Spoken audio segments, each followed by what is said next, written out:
Tuesday, September 15th. In many ways, the book of Judges is a picture of God's relationship with humanity all the way through the Old Testament.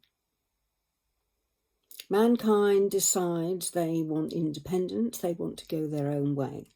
God allows them to live with the consequences of that decision. The consequences of that decision prove to be most unpleasant, and therefore humanity turns to God and cries out for his rescue. God responds by sending a rescuer. The people live in peace or find victory, but soon decide they want independence yet again, turn away from God, live with the consequences of turning away from God, cry out to God for help. God helps. And so the cycle goes on until, of course, the end of the Old Testament. 400 years of silence until God says enough is enough. My final word is to send my own son. He will show them the way. Now, if you're particularly bloodthirsty, there's a really good description of the way that God rescues Israel in chapter 3. And trust me, this picture doesn't do it justice, but it's not for the squeamish.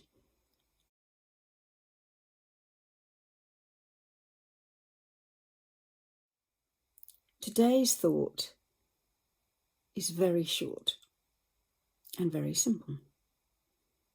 What is your yo-yo habit? I'm not exactly a yo-yo dieter, but I do understand what it means. And so often during this lockdown, I go to bed at night and I think to myself, I really need more exercise. I really need to eat healthier. And I plan the next day to do more exercise. I plan to do my exercise as soon as I get up. I plan to have my healthy milkshakes, and I plan to eat celery and salad and good things.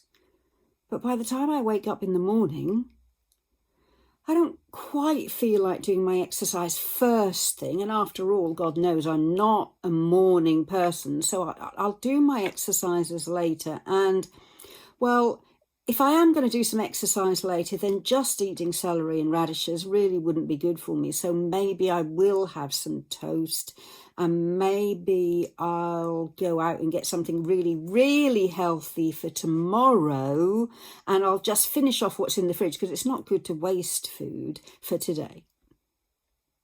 Does it sound familiar?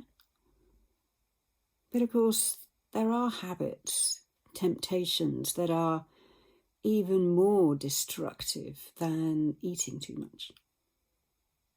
So my thought for today is this: what are the things that you spend most of your time asking God for help with? And does he help? Does he offer you opportunity to resist temptation? Does he offer you a listening ear? Does someone come along who could help you? But somehow that independent spirit gets in the way. Let's all take a few moments today taking stock of the habits that we really ought to break, of the crying out to God that could bring him closer, but then the time we need to spend staying with him. Keeping up the good habits, spending time listening to God's solutions and not ours. Which yo-yo habit are you going to throw away today and stay on the straight and narrow? At least for today. I'll see you tomorrow. Bye.